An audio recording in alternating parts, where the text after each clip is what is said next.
We're here. We're talking Guns, Germs, and Steel by Jared Diamond. Dadman read the book. Yes. I watched a documentary about it, which included the author in anthropology class. It was interesting. Oh, you saw it in class. Yeah. Well, what is he? Did he say exactly what his? I think he has a background in that, like Well, a study of ancient societies or cultures. Okay.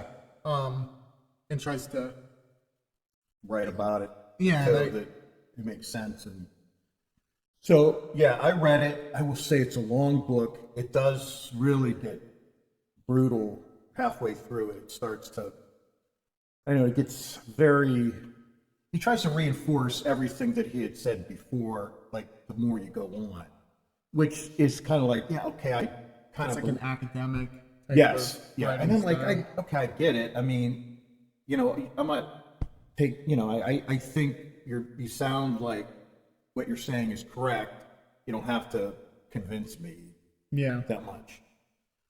So what he says is Europe had an advantage that allowed them to progress faster technologically because the types of crops that would grow there and the type of livestock that either was there and able to be domesticated or they brought there and they thrived.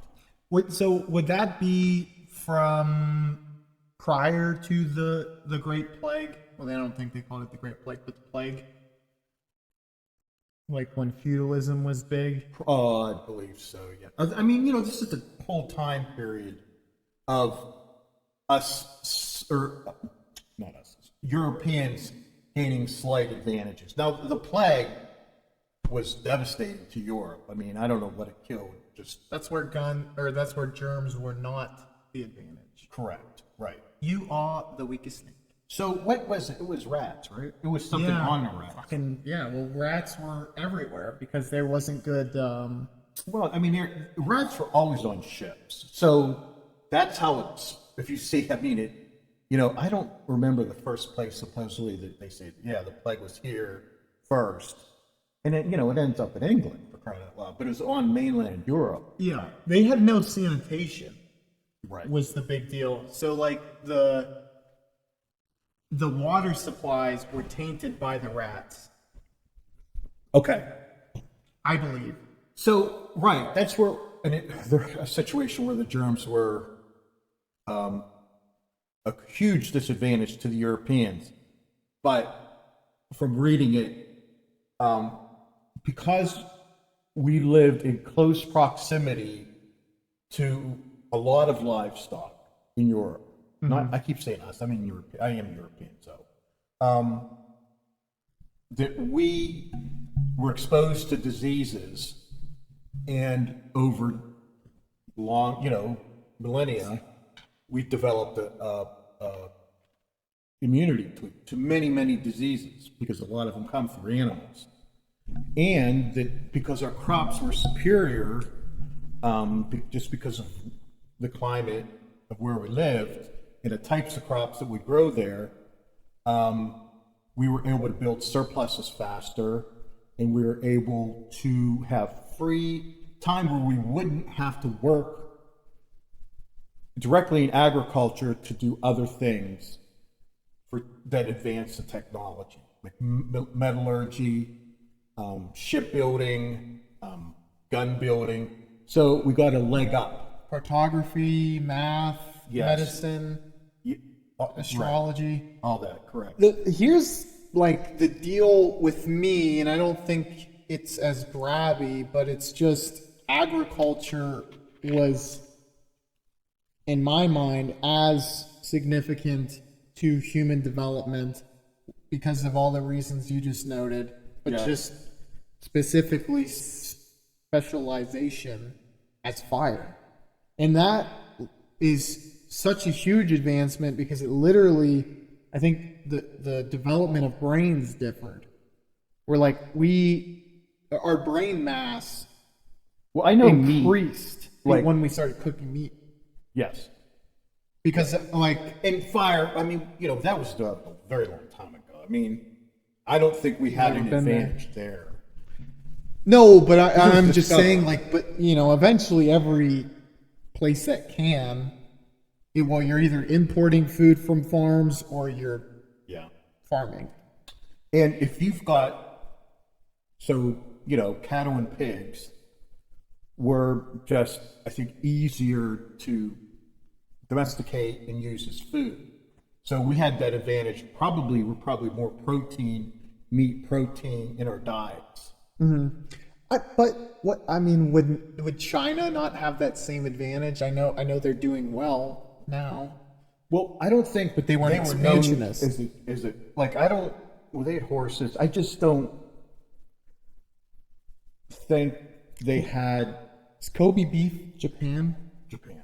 Yeah, but I mean that's a way more recent. We're talking about the 1200s, 1300s. Right. We probably had more per capita, more beef per capita than China or really anywhere else in the world. Yeah. Well, Germany is thought of as like I want to say the impetus, but the epicenter rather of like barbecue. I don't know if you knew that. That's did why, not. I guess that's why Texas is supposed to be known for barbecue now, because a lot of Germans went there, I guess. No, a lot of Germans, I guess, did go to Texas. Yeah, and I know that because my brother lives there, and there's like a lot of remaining German towns and stuff. But Which I would never have guessed. I never would have thought that either. I mean, I never really thought about Germans at barbecue at all. Well, I always thought, well, one state, Pennsylvania Dutch, is that German? I don't know. There's certain, Exactly. like New York, a lot of Irish. Well, New York's everything. Italians and Irish, though, a lot. Yeah. But I like when you associate nationalities with states. I don't know what the Pennsylvania Dutch are. I don't think they're German. Yeah, Dutch oftentimes becomes confusing for me because we had this discussion before, like Netherlands. the Netherlands, the Dutch, and I always was like, okay, is it Pennsylvania Germans or Pennsylvania Hollanders? Which I don't think it is. No, Holland, I don't think though. we had many Netherlands folks come to the United States. We had the Irish because of the We just couldn't compete with Amsterdam. no. Amsterdam wins. Although, now I'm getting real mixed up. Yankees was I don't know if pejorative sounds worse. Maybe back then it was. I want to say, I'm going to put it up on the screen now just to kind of fact check. I think it was Holland names, Dutch from Netherlands. Last names like Jan and Key, I think were very prominent last names for a specific nationality that was in a part of New York. Well, And it was called New Amsterdam. really? New York That City makes is called New sense then. Amsterdam. So maybe it is actually Like the Netherlands. it's like all those Yankees. They're just mixing or mashing up two of the prominent last names. Right, and that would make sense because, like the Netherlands, a lot of the European countries, they traded a lot, and apparently a lot of Amsterdammers, I mean they called it New Amsterdam for a reason.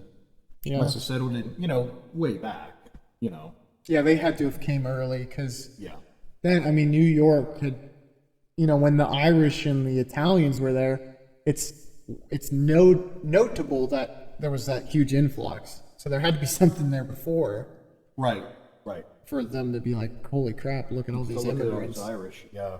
Yeah, and they had it easy, and so did the Irish. Italians.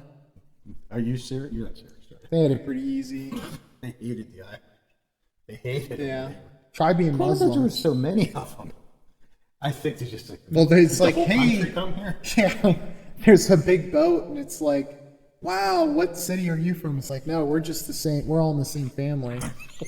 It's like our he's the one behind the wheel. With a McKee fan. Yeah.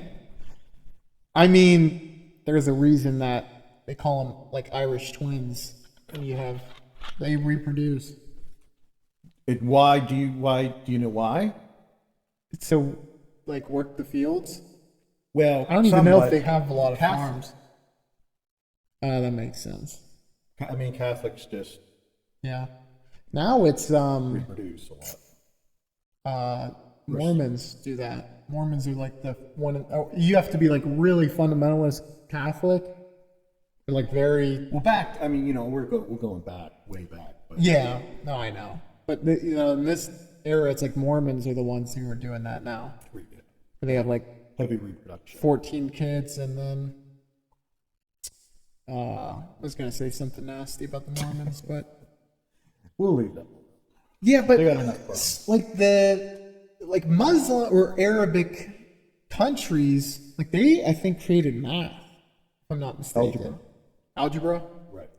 They had it going on, which is really because like resource-wise, it seems like they would have an uphill battle, but like their early civilizations really thrived.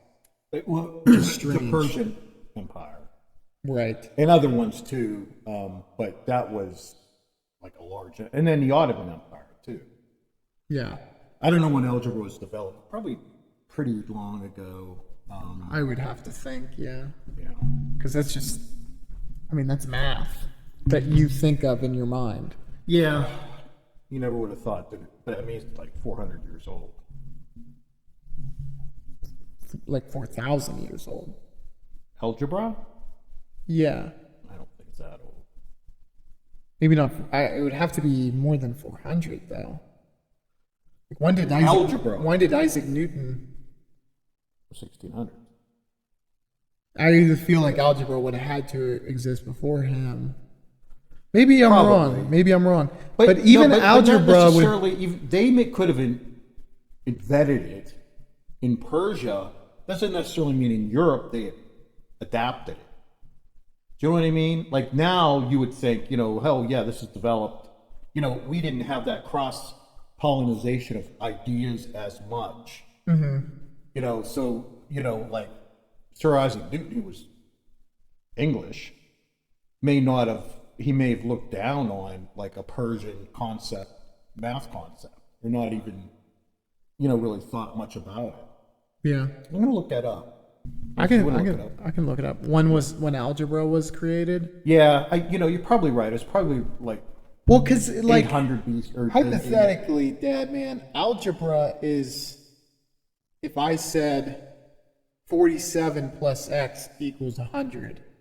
That's algebra. Yeah, I guess that's a very simple algebra term. Ooh, I think I'm actually pretty damn close. Early forms of algebra were present in Babylonian and Egyptian mathematics dating back to 1900 and 1600 BC. Okay. That was pretty damn close. No, you're way close. Way close.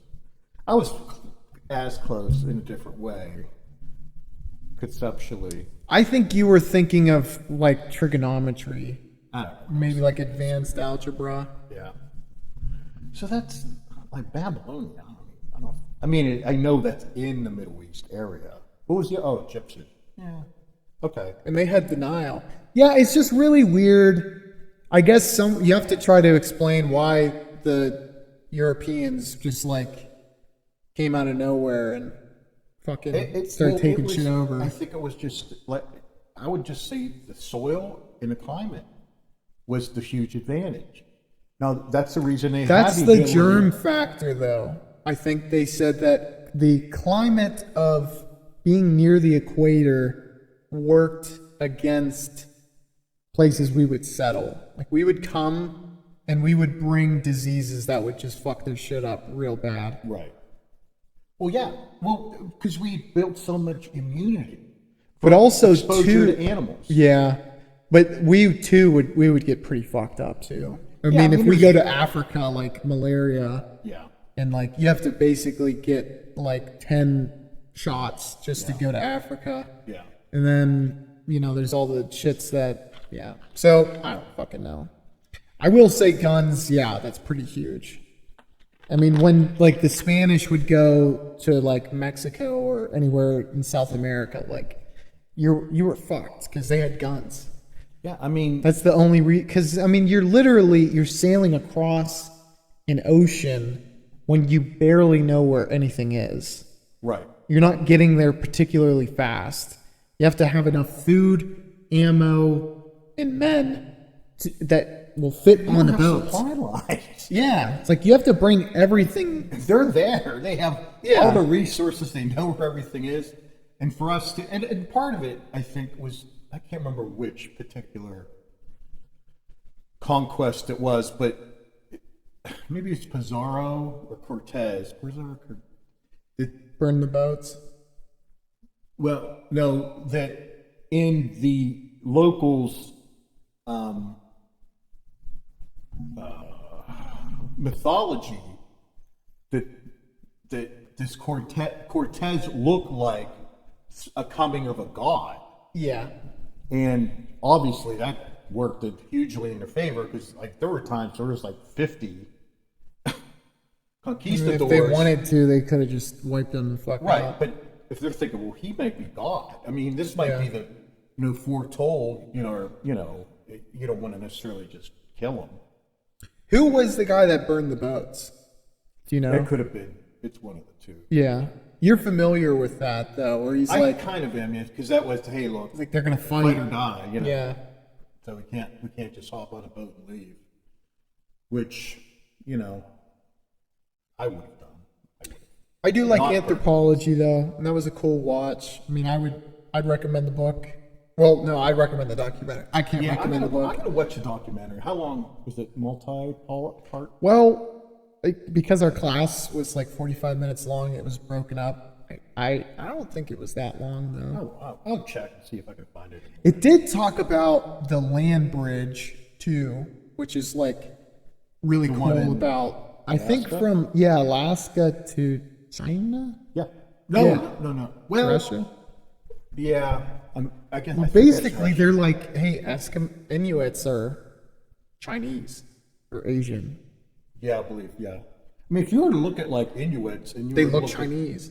at those folks up in far north, Russia. Russia or China, They look very really similar. similar, yeah. It was mind bending for me, though. So they walked all the way across that land bridge. And stuck in the coldest fucking place ever. On the planet. We have 32 words for snow. I have a new word for idiot. You could have walked. No, They were calling them- walk like 1,000 miles. They were calling them idiots. They thought they were saying Inuits. Oh, I like that word. You're a stupid idiot. Yeah. Inuit. Alrighty. Good work, Dad, man. All right, what are we doing then?